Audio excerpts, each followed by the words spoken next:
So it turns out taking photos changes your memory. So I took photos on all of these to find out. What is this, 2004? Thank you to HelloFresh for sponsoring a portion of this video.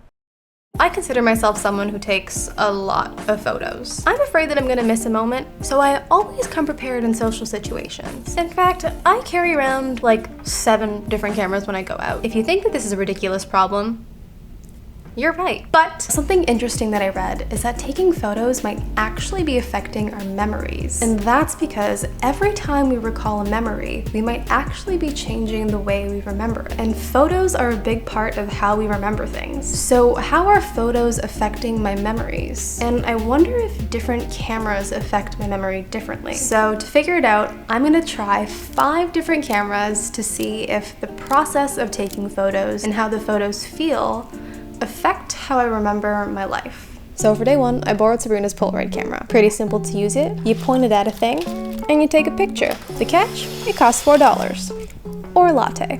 A word of caution when checking the flash: don't point it up at the sky and up at your nose, otherwise you'll end up with a photo like this. Anyways, I went out for dinner, and I lugged this gigantic camera with me. Can't even hold this properly, but the photo was taken.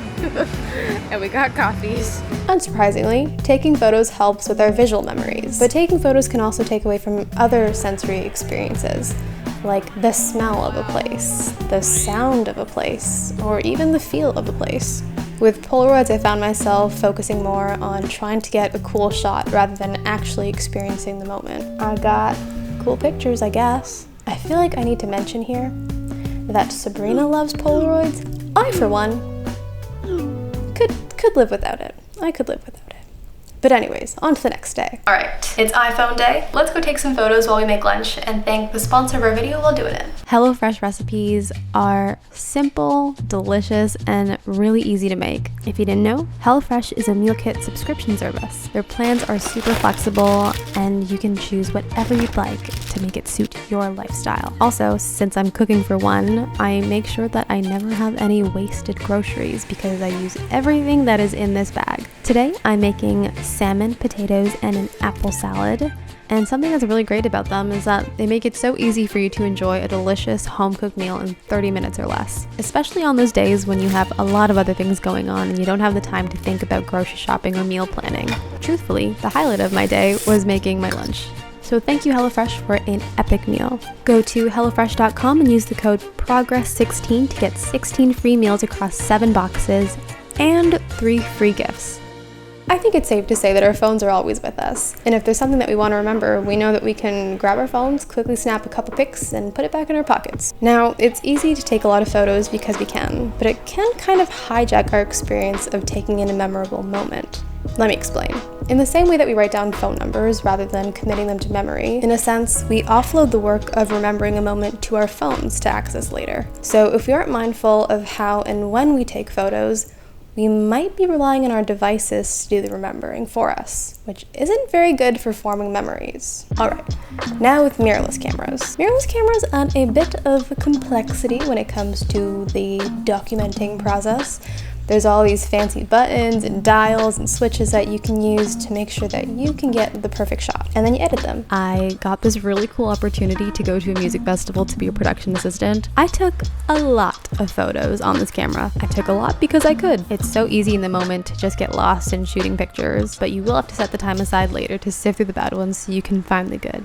Now, taking the time to edit these is part of the process, and when selecting these pictures, I have the intent of sharing them with other people. But what was interesting was looking at these photos, it didn't feel like I was reliving my own memories at all, but I kind of felt like I was experiencing my life in the third person, which is weird when you think about it, because it's your life. I think that something happens when you take a photo with the intention of sharing it online, because you're no longer experiencing that photo in the first person, you're kind of experiencing the photo as someone else looking at the photo. And that kind of reminded me of something that Taha said to me in an earlier conversation that we'd had. Melissa, it just sounds, when you were like, oh yeah, I have so many cameras and I carry all of them around to document my life. I'm like, is there any life happening? You sound like a loser with cameras. And if you want to watch that full video where the 3 of us talk about how we document our lives, they're stupid! You can watch it on Patreon. So now we're on to film cameras. Like a Polaroid, you've got a limited number of shots, but in order to see these photos, you gotta get them developed, because they're stuck in this little canister. I'm gonna meet Sabrina for coffee today so we can have a co-working session. Look how embarrassing she is. She's doing this in public. I've had a roll of film in here for about 2 months now, and I've just been savoring taking photos on this camera. But for this video, we're just gonna finish out this roll of film. Such a creepy shot. Once I finished my roll, I went to a local lab in Toronto to get my photos developed. So when I sat down to look at these, I was kind of in awe at what moments this camera had captured in the past couple of months.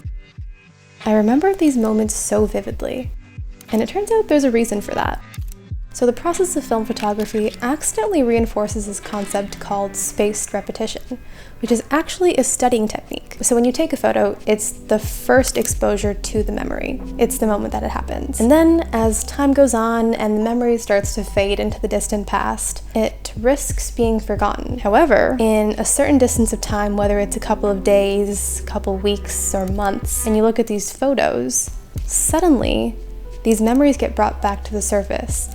And because you haven't seen these photos in so long, by looking at them after a period of time, your memory of them kind of strengthens. Now, this is really cool and all. However, this is quite an expensive hobby. So what are other options? So that brings me to the final camera of this week, and that is digital point-and-shoot cameras. This is a little pink CyberShot camera. It's a Sony camera. I used this when I was in elementary school, and it still works. Kind of. Gonna go grab food, I think, with my mom and my sister, and I'm gonna go meet some friends later. And I got this thing to capture the evening, so catch you later. They have a very specific aesthetic to these images. They're like a little bit ugly, but in a cute kind of way. And now because it's old and a little bit janky, and by janky I just mean very slow, you take less photos, and it kind of forces the idea of spaced repetition.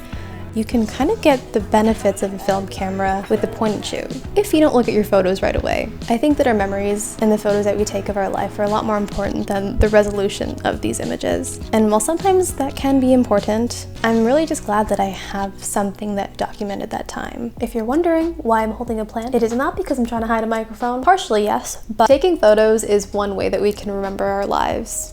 But remembering our lives isn't easy. It's hard to find this optimal balance between a technology-aided memory versus our own internal memory. And when it comes to documenting our lives, we have so many options to choose from. And ideally, we're trying to find an instrument that'll allow us to document a moment without it interfering with our ability to experience that moment, and also leave us with something tangible that we can look back on. With each of the cameras that I used, they all had different benefits. For me, using a Polaroid, I got really cool pictures, but it was just heavy to carry around, expensive to use, and honestly just not practical for every single day. With a mirrorless camera, you know you're getting an epic photo, but it is timely to go through them all to get the final image. My phone was the easiest to use, but the photos just felt cheap. The experience of using a film camera and the images themselves were really beautiful, but it's just really expensive. And with a point-and-shoot camera, not the greatest resolution,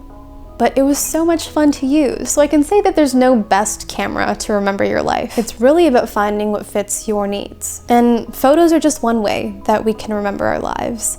And when we choose to document a moment, I think I'm reminding myself on this journey to take in every other part of that experience, whether that be the smell of a place, really appreciating the people that I'm with, and how I feel, because a photo can't always capture that. So back to cameras. When I go out, I still want to take pictures, but I'm not going to bring all 7 of them.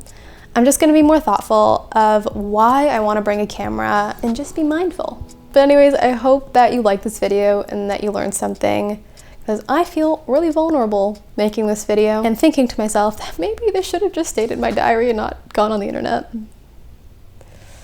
Too late now.